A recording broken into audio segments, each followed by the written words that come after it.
we're going to kick this off with discussing Danielson, because Bryan Danielson was at South by Southwest and did a panel with Tony Khan and Britt Baker, and one of the quotes that came out was about him and championships, right? Which is something that gets discussed all the time. Why hasn't Bryan Danielson won a championship in AEW?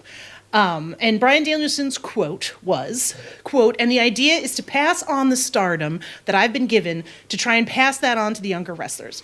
I've had some people ask me or say to me things like, Bryan, you should be champion, or you should have been champion, or you should have been this, or you should have been that. And the reality is to me, no, the champions that we've had have been great. Hangman was a great champion, MJF was a great champion, and it elevated these younger people to where now these people are stars, and you put Hangman on TV now, and he draws a rating. You put MJF on TV, he draws a rating. It would be easy to just take the stars of the past and make them your champion and make them your top guy. That is the easy way. It is much harder to take somebody like MJF, who hadn't been on national television, and turn him into a star that draws ratings. That was my bigger goal, is to transfer stardom from one generation to another." And this is a wonderful quote, and Bryan Danielson seems like a genuinely wonderful man. But the follow-up question I have is, why the fuck aren't you doing that? Because you're not. That's a great thing. You're not doing that, Bryan. And I think the example I can best use is to talk about Eddie Kingston and the Continental Classic and the follow-up match that they had at Revolution, which was Eddie versus Bryan Danielson. Okay? Phenomenal match, tremendously emotional, loved the match, loved the follow-up. I was sort of mad this wasn't on TV, but there was an incredible follow-up promo afterwards where Eddie and Bryan were speaking to each other in the trainer's room, and then Eddie left, and Bryan talked about how he had to truly change himself because he realized that he wasn't fighting the idea of Eddie having changed. He was fighting the idea that he himself, Bryan Danielson, had changed. It was probably the most emotionally available that Bryan Danielson as a character has been to me since he showed up in AEW. And then the next week on Collision, Bryan Danielson opened the show in a match with Shane Taylor. And the following week on Collision, Bryan Danielson opened the show in a match with Katsuyori Shibata. These are great matches. This is awesome. But where has Eddie been? Eddie has been relegated to, and again, Eddie is in a feud with Kazuchika Okada. So I'm not trying to downplay that. That's a big deal. But Eddie came out to interrupt a Young Bucks promo where he didn't really speak, and then he got laid out. And then Eddie was in a trios match with Okada and the Young Bucks and other people where he didn't speak, and he didn't do any of that. So where you say you want to elevate somebody, and we've talked about this all the time, right? Why isn't Eddie opening the show? Why isn't Eddie getting in-ring promo time? If you want to take somebody and elevate them to stardom, you have to do shit like that. You can't just be like, and this is the consistent thing that's happened with BCC, with Moxley, with Danielson. We can point to example after example after example. Someone beats Mox or Danielson at a pay-per-view, and the following TV is all about Mox or Danielson. It's not about the person who beat them. The person who beat them is relegated back to where they were. And you can point to Hangman, you can point to Orange Cassidy, you can point to people over and over again, and this consistently happens. And when Trish and I talk about people not in AEW not being elevated, this is what we're fucking talking about. And so that's where this quote, again, it's a beautiful quote, and I genuinely believe that Bryan Danielson believes this, right? I do, but it's not happening, and I wonder about the disconnect. What's going on there, guy? So he points out Adam Page, and he points out MJF. And there's a massive difference between the two. Yeah. And it's not that they can't draw a rating. So, funny enough, when we talk about the Mercedes segment, you'll get a funny Hangman stat that will just make people go, what?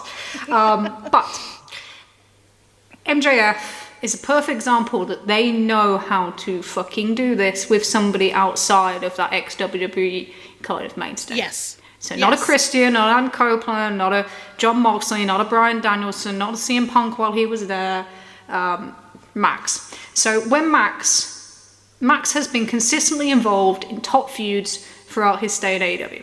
Yes. And when he loses a match, he wins a significant match straight after, he's back on TV. So he loses the kind of feud ender, which ends 2-2 with Chris Jericho. Well, he has the Short Pillman feud, then he beats Darby Allin at pay-per-view. On TV, significant spot every single week. And they have done that consistently with him for his entire career. Yep. And that is what turned him into a ratings draw. And we can comment on, what damage Max did to the kind of branding or to the kind of perception of AEW in terms of sports entertainment versus pro wrestling, whatever. But what you can't not say is that he can't draw ratings, because he absolutely can. And he can sell pay-per-views. Yes. And that was created because there's been this consistent investment in him again and again and again. And that allows him to break from that kind of upper mid-card stepping stone role to the main event role. Adam Page is an albatross. I always call Kenny Omega an albatross, but I think he might be an albatross as well. When Bryan Danielson lost to Adam Page on the first Dynamite in 2022, Adam Page goes into a feud with Lance Archer. Bryan Danielson goes into a feud with Jon Moxley. Who moved upwards and was elevated after this? Right. And with that match, there was no follow-up after the match. There was no time to celebrate after the match. I think it was like 30 seconds, we move on. Right. And then Danielson goes into the higher profile kind of feud than Adam Page. And you will not elevate anyone this way. And I think there's this big thing there's two things. So people associate kind of being elevated with wins or losses. And Correct. I think that's bullshit. I don't think it is bullshit. I think it has very, very little to do unless you do follow up. So the importance of a win or loss is not in the actual win and loss, it's what you do after. Right. So when you do that Orange Cassidy beating Jon Moxley and then it means nothing and he's doing exactly the same thing. Or when he reacts to this loss to Roderick Strong, what he's doing, I'm just playing in the tag tournament. That's not good enough. That's not going to make anybody a star. And this is what you have in AEW. So you have this, we talked about present and future in New Japan. You have this present group of people that came through within the company that should have been turned into kind of the main event talent block that could support, the people that are kind of coming out of that bit. So, Jericho is not as impactful in that role anymore.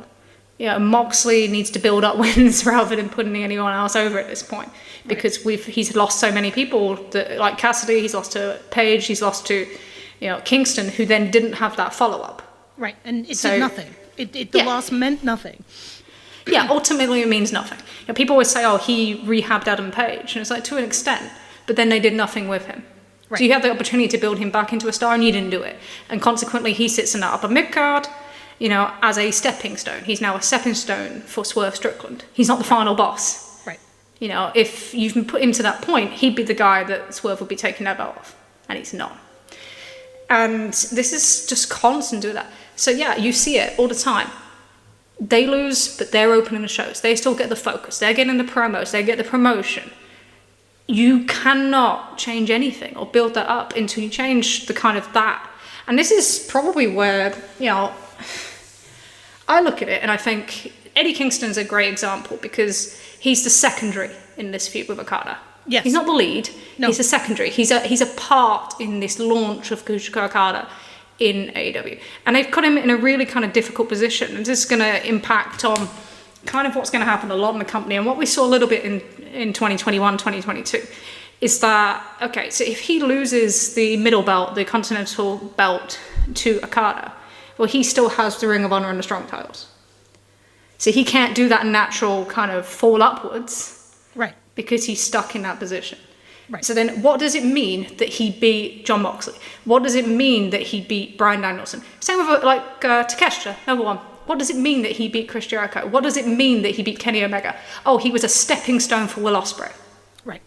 That's not enough. And if you put other people over stepping stones rather than main eventers, it doesn't mean as much. No. And people always kind of, oh, Will Ospreay should beat Swerve Strickland. Swerve Strickland's not a main eventer yet. You've not established him as a main guy. If you do that, you will not get the results out of that you think you will. Right. Because you're just standing on stepping stones that people will think aren't on that level. No one's ever gotten over at the level people want them to from that. They don't. No. So there is this thing of the present is kind of still not broken through that barrier in AEW, and already people want to jump to that next level because they can see that that's not happened. Right.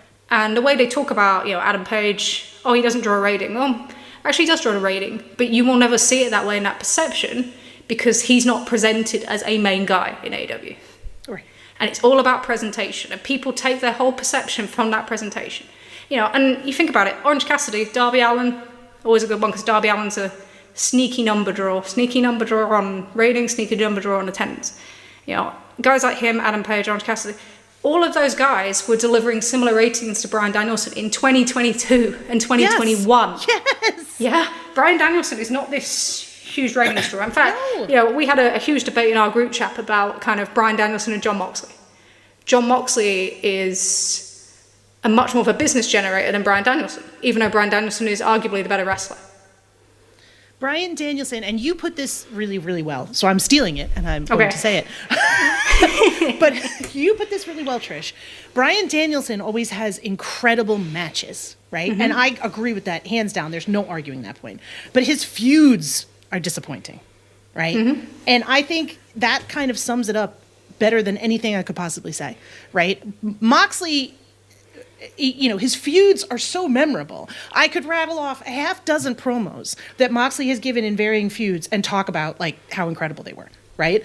The one with the one before he went out to rehab where he talked about like what he has to do to be the main ace of AEW. It was part of his heel turn, or the heel turn that they kind of had to go away from. But where he talked about like there's no hangman, there's no cowboy coming in on his white horse, right? I remember that so vividly, where he's basically saying somebody should step up. The one he gave for Orange Cassidy, where he was like, Orange, like you're the heart of AEW, like step up and prove that you are. Like just, you know what I mean? Like where he was like, I hope you're able to do it. Like he gives these feuds this incredible like, and I think the thing that I said that I will toot my own horn because I'm proud of is that I think I absolutely 100% believe that Jon Moxley wants to murder these guys for whatever varying reasons in his head that he's decided. My suspension of disbelief is total. I can never quite forget that Bryan Danielson is having a really, really good time being a professional wrestler. And like, that's me. And I'm not trying to shit on Bryan Danielson. Everybody loves it. Like for some folks, he is just the absolute ideal. And I certainly don't want to downplay that, but it leaves me with something to be desired. And I feel like I do think there's a degree to which part of the reason why they haven't had these incredible like houses, despite the fact that they have this incredible roster, is that it's there's got to be a little bit of something more. And I think they've fallen in sometimes. And Danielson's finding it difficult now because they're doing the kind of wrap up on his kind of career. But you can look at the last 2 years and say the same thing. Right. So we talked earlier about kind of great wrestling not being the only attraction. It's a great attraction, but it's not the only attraction. And there's been a lot of talk about dream matches this week, and I think it's kind of interesting that his two most prominent dream matches that were kind of center points of the pay-per-view were Forbidden Door, which did 145,000, right, and Wrestle Dream, which did 113,000, according to Brandon Thurston's figures this afternoon. So, Wrestle Dream was not a great draw, not a great live draw. Not a great kind of... and it was in Seattle. It was in Seattle, yeah. Hometown. And wasn't a great draw on pay-per-view. And Forbidden Door, everyone expected it to do more. And I think what they missed was they saw this match between Bryan Danielson and Okada, but that didn't have the emotional investment that they could have had with Will Ospreay and Kenny Omega, which wasn't promoted. No. And didn't main the show, which we know full well was a mistake. Well, we were in that building. We know it was a mistake. Oh, you couldn't. And I say this as somebody who was there. Like, there is no comparison to the reaction between the match between Okada and Danielson and the one between Ospreay and Kenny. Like, non-negotiable. And I think if you like like I was out of my seat a half a dozen times during Ospreay and Kenny. Like easily a half a dozen times because the woman next to me was getting really annoyed. And that woman was not Trish. I was on the other side. You're on the other side. But the Danielson and Okada one was great. It was a great match, but it was not like, oh my God, I have to stand up and jump out of my seat. Like, it just wasn't. And again, I'm only one person. This is my subjective experience. We just talked about that. I don't want to try to make that a blanket statement. But I do think there's something to it in terms of like where the general appeal is. But I also think that, the focus consistently being on those guys, on the Danielsons, the Jerichos, the Moxleys, you could say Copeland, Christian, you can add them guys to it. Joe, he's still, in some ways, as great as the work he's doing now, he's still associated with the past. And I sometimes think that they fell into the trap, and they did this in 2021, 2022. The most interesting that Bryan Danielson was when he did something different. Something people didn't expect, and that was the formation of the Blackpool Combat Club. Yes. Which was the hottest he was numbers-wise in the company, and it was the hottest they were fan reception-wise as well. But what they've fallen into a little bit in AEW, and this is why there's kind of this push to kind of jump this generation, which I don't think works, and we'll probably talk about this a bit more with Mercedes stuff. But you have this kind of retelling of history. So you aren't portraying the people coming through in your company who are making their stories in your company, your history, as important as what's happened before. Right. And I think they do it constantly at the moment. So you've got the stuff with Adam Copeland and Christie, and that's playing back to that. But actually, you'd be in a much better position if you did what they were so good at in the past and match these guys up with, you know, people coming through in AEW. Yeah. And it would be the similar thing with when you look at, so people discussing the prospect, obviously, after the Bucks promo of Okada and Omega. And this is the thing where the perception works and the way it thinks, right? So in terms of, they think of it as, one, they want to see that replication because they had that, you know, the free match series and some of the greatest matches of all time. Absolutely, I understand that. But in terms of AEW moving forward, you know, the end game should not be Omega and Okada. No. You should aim for, you know, if you do Omega getting defeated by Okada, somebody else then beats Okada, and that's how you make that person into a star. Right. That's how you make that person as important. You know, so when I keep saying it, you know, oh God, I've wanted to shout so much, I bash my head against the wall every time I read it, right? Hangman should lose to Okada to set up for Omega. No, it should be the other fucking way around. Yes. If you're going to turn this guy into a star, if you want to build your own stars, that's how you do it. That's how you do it. And it's that thing. So you look at Adam Page, he talks about Adam Page and Reigns, but Adam Page can deliver similar numbers to Bryan Danielson. Has been able to since 2021, but also has delivered on pay-per-view on a more consistent basis than Bryan Danielson. Yep. Is he regarded as one of the best wrestlers in the world? No.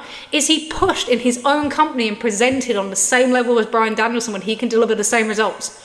No. And until you change that, and I understand pushing guys, you know, you want to push guys like Danielson, like Moxley, you know, TV, you know, Mercedes Moné coming in, that's a big play for TV, and it's a TV year.